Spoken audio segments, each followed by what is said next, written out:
হ্যাঁ, আমাদের মেদিনীপুর থেকে 3 জন মাতাল কলকাতায় এসেছে। বলে সংসারে আর ভালো লাগে না, এই টাকা পয়সা সব নিয়ে গিয়ে কলকাতায় এনজয় করব, হ্যাঁ, ভালো খাবো, ভালো শোবো, আর ভালো ফ্ল্যাটে থাকবো। হ্যাঁ, কলকাতায় 100 তলা বিল্ডিং বাড়ির, একবারে 100 তলায় ভাড়া নিবি, রুম ভাড়া নিবি, হ্যাঁ, আকাশের কাছে উঠে থাকবো, শুয়ে থাকবো, জীবনে যে সুখ হয় না ওটা হবে। 3 জনেই স্বীকার করলো ওটাই ভালো। এবার তারা এই কলকাতায় বাসা ভাড়া নিল কোথায়, কত তলায়? 100 তলায়। বলে চল আগে ঘুরে আসি, খেয়ে আসি, হ্যাঁ, রেস্টুরেন্টে খাবো, হ্যাঁ, মজা করবো। আবার 3 জনে ভরপেট খেয়ে এইবার যাচ্ছে। এবার বলছে আরাম করে 100 তলায় উঠে ঘুমাবো। হ্যাঁ, মন রে কৃষ্টি কাজ জানো না, মনি রে কৃষি কাজ জানো না, ও তোর মানব জমি রইল পতি, আবাদি করলে ফল তো সোনা, ও তোর মানবী জমি রইল পতি, আবাদি করলে ফল তো সোনা, মনি রে কৃষি কাজ জানো না, মনি রে কৃষি।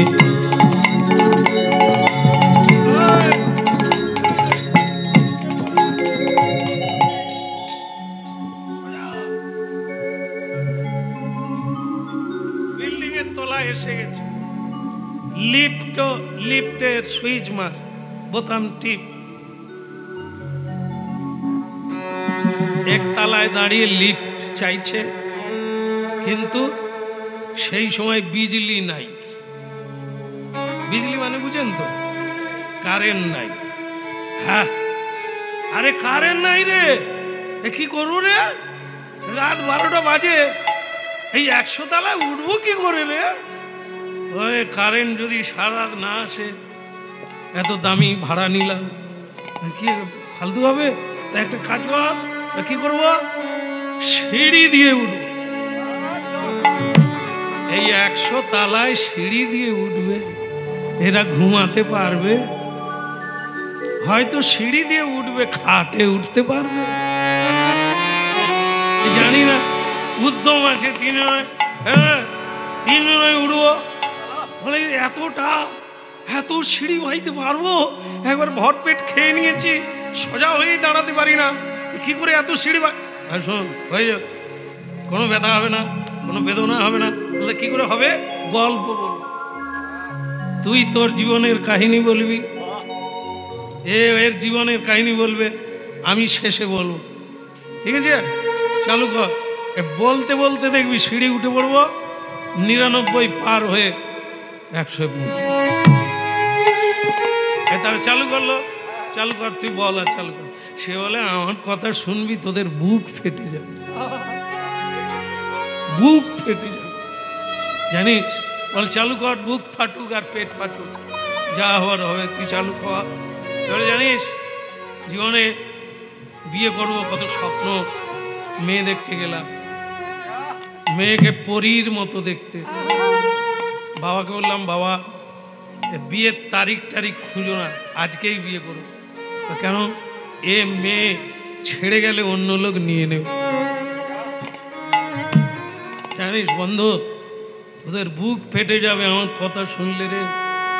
বিয়ে হয়ে গেল, সকালবেলা বউ চিনতে পারিনি, বউ চা এনেছে, বলছে স্বামী চা খাও। সে বলে আমার বউ আনবে, তুই আনবি কেন? তুই কাজের মেয়ে, কাজ করবি, তুই আমার চা আনবি কেন? বউ কি বললো জানিস? বলে তোমার চোখে মেলা রোগ হয়েছে, গতকাল বিয়ে হলো, সারা রাত্রি এত কথা কইলাম এক বিছানায়, আমায় চিনতে পারোনি। আর মানে কি বন্ধুরে, বিউটি পার্লারে মেকআপ করে বেরিয়েছিল, সকালবেলা স্নান করে তো চা এনেছে, তখন পেতনি বেরিয়ে গেছে। বাস কিরে,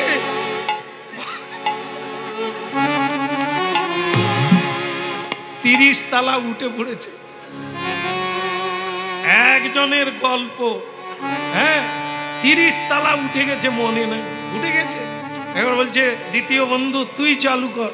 বলে আমার কথা শুনলে তোরা মূর্ছা লেগে যাবে, চালু কর না। সে লাগবে, 30 তলায় এসে গেছি, বাকি আর কটা নে না বল।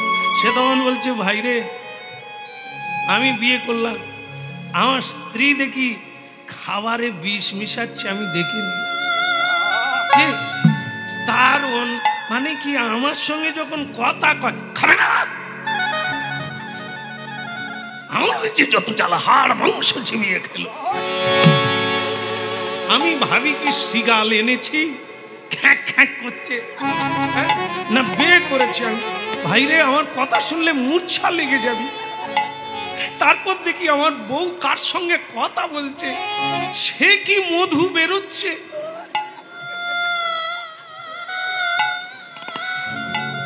ভাইরে মূর্ছা লেগে যাবে আমার কথা শুনলে, জীবনে এত দুঃখ। তো বাস ভক্তমন্ডলী মায়েরা একবারে 85 তলায় চলে গেছে, আর 15 তলা বাকি। একজনের গল্প বাকি, শেষ। সে বলছে আমি শেষে বল। তো বলে তাহলে এবার তুই চালু কর। সে তখন বলছে আমার কথা যখন শুনবি তোরা মরে যাবি। আমার কাহিনীটা এত গুরুত্বপূর্ণ, এত গম্ভীর, এত দুঃখ ভরা জীবন, শুনবি মরে যাবি।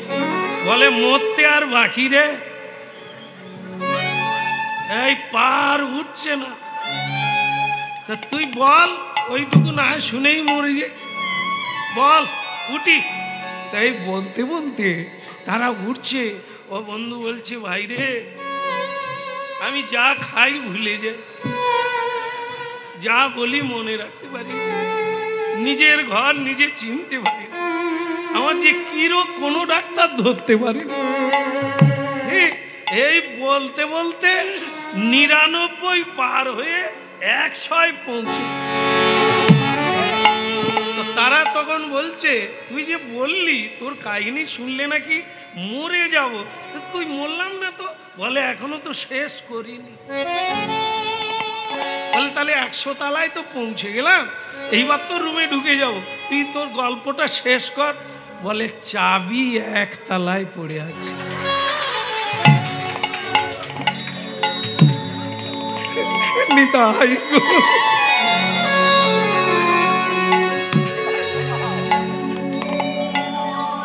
সে বন্ধুরা মরার মতো হয়ে সেইখানে শুয়ে, হতভাগা তুই চাবি। বলে সেইখানে যে লিফটের বোতাম টিপছিল, চাবি সেইখানেই থেকে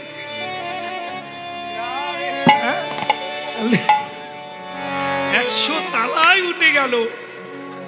সুখ আর একটু গেলেই, দরজাটা খুললেই শান্তি, সুখ, আরাম, বৈভব, কিন্তু চাবি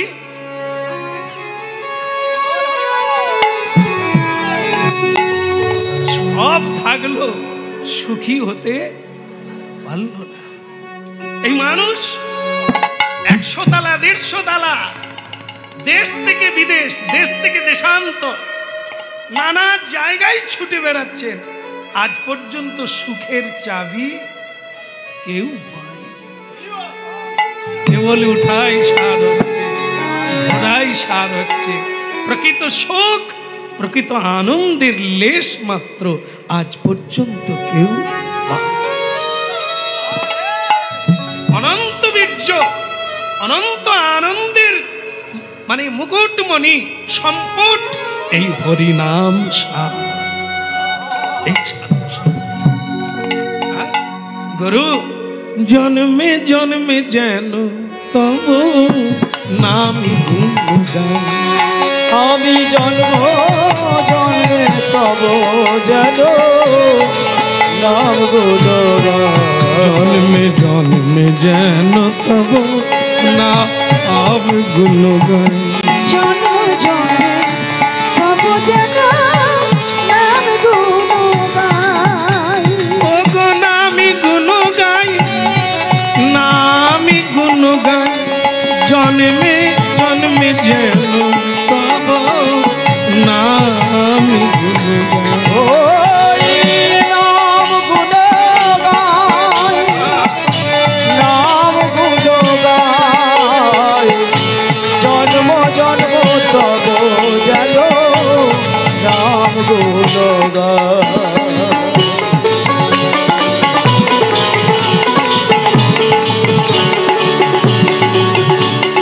জন্মে জন্মে যেন তব নামি গুণ গাই।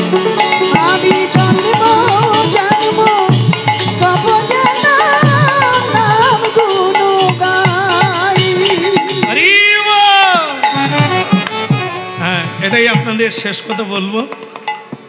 গুরুজি সবাইকে ডেকে, আশ্রমের সবাইকে ডেকে একটা কথা বললেন, এই শোনো, চিরদিন তো থাকবো না, আমি যখন অন্তিম দশায় চলে যাব, মানে মারা যাব, তখন বুঝতে পারবি যে আমি বৈকুণ্ঠে গেলাম না নরকে গেলাম। বলে কী করে বুঝবো? বলে শোনো, আমি একটা ঘন্টা টাঙিয়ে দেবো, একটা ঘন্টা, একটা দৈব ঘন্টা টাঙাবো। আমি যখন মরে যাব, ঘন্টা আপনা আপনা বেজে যাবে। যদি বেজে যায়, তোরা জানবি যে আমি গোলকধাম, আমার গোবিন্দের চরণ মকরন্দে আমি পৌঁছে গেলাম। আর যদি ঘন্টা না বাজে, তাহলে জানবি আমার মুক্তি হয়নি। ঠিক আছে? তো দিন এলো, মানুষের এই দিনকে তো কেউ আটকাতে পারে না। সেই মহাকালের দিন এলো, গুরুজি দেহান্ত হয়ে গেল।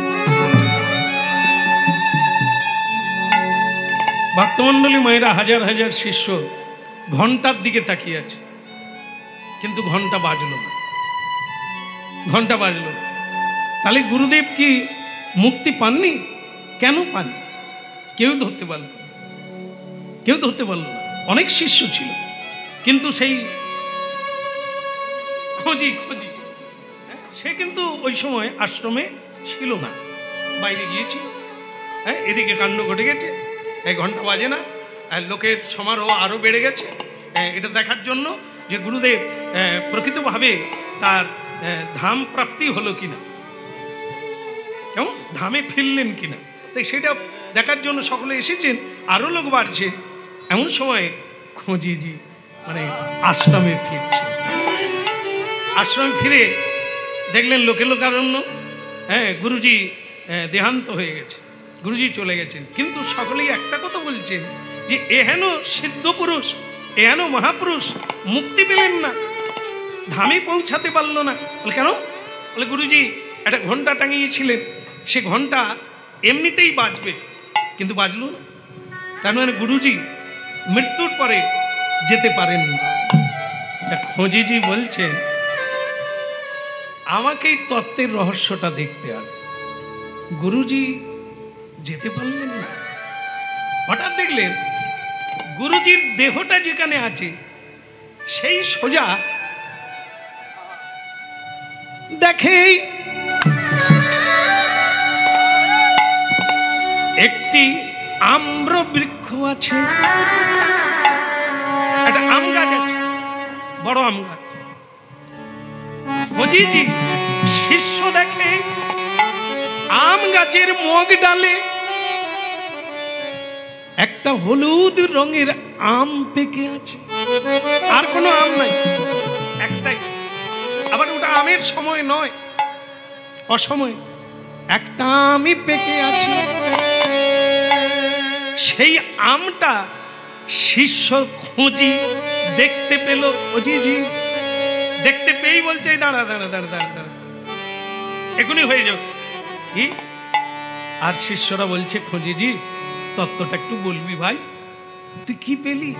দেখ গুরুদেব মৃত্যুকালে ওই আমটা দেখেছিল, ওই আমে দেখে গুরুর মনে সেবা ভাবই জেগে গেল। গৌর হরিব।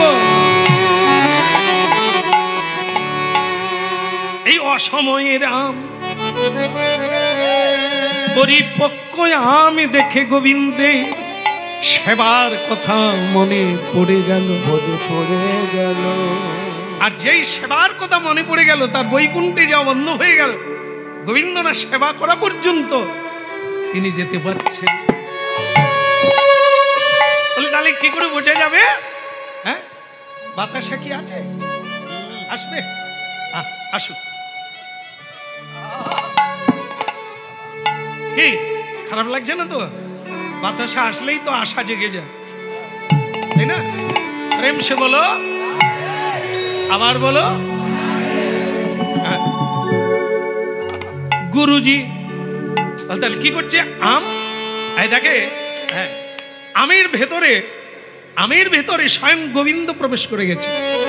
স্বয়ং ভগবান একটি কীট হয়ে, কীট মানে পোকা হয়ে আমের ভেতরে প্রবেশ করে আম সেবা করছে,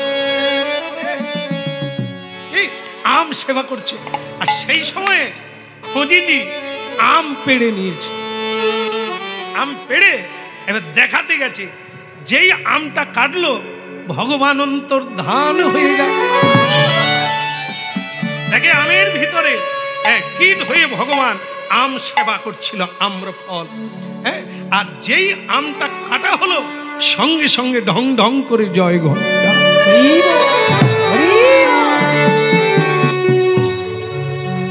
খোঁজিজি ঘন্টা যে বাজলো, হ্যাঁ, বলে বাজবে না? গুরু সেবা, গোবিন্দ সেবা হয়ে গেল। যে গুরুজি আম সেবা দিতে চেয়েছিল ভগবানকে, তা সে আম সেবা করে গোবিন্দ চলে গেলেন, আর গুরুদেবের বাসনা পূর্ণ হয়ে গেল।